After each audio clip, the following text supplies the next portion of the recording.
Welcome to Kenton's videos. Enjoy the video. You start by confirming the vent location and ensuring there are no rafters or wires where you'll cut. Put on fall protection and lay the vent template on shingles. Mark the outline precisely.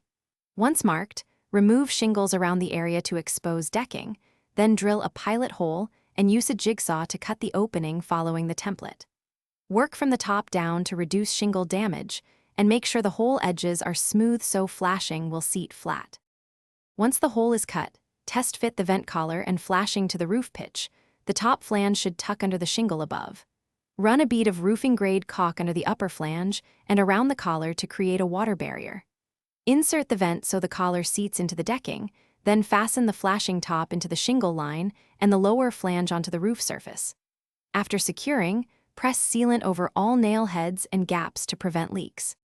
Finish by trimming and tucking shingles over the upper flashing and nailing the lower shingles so water sheds correctly.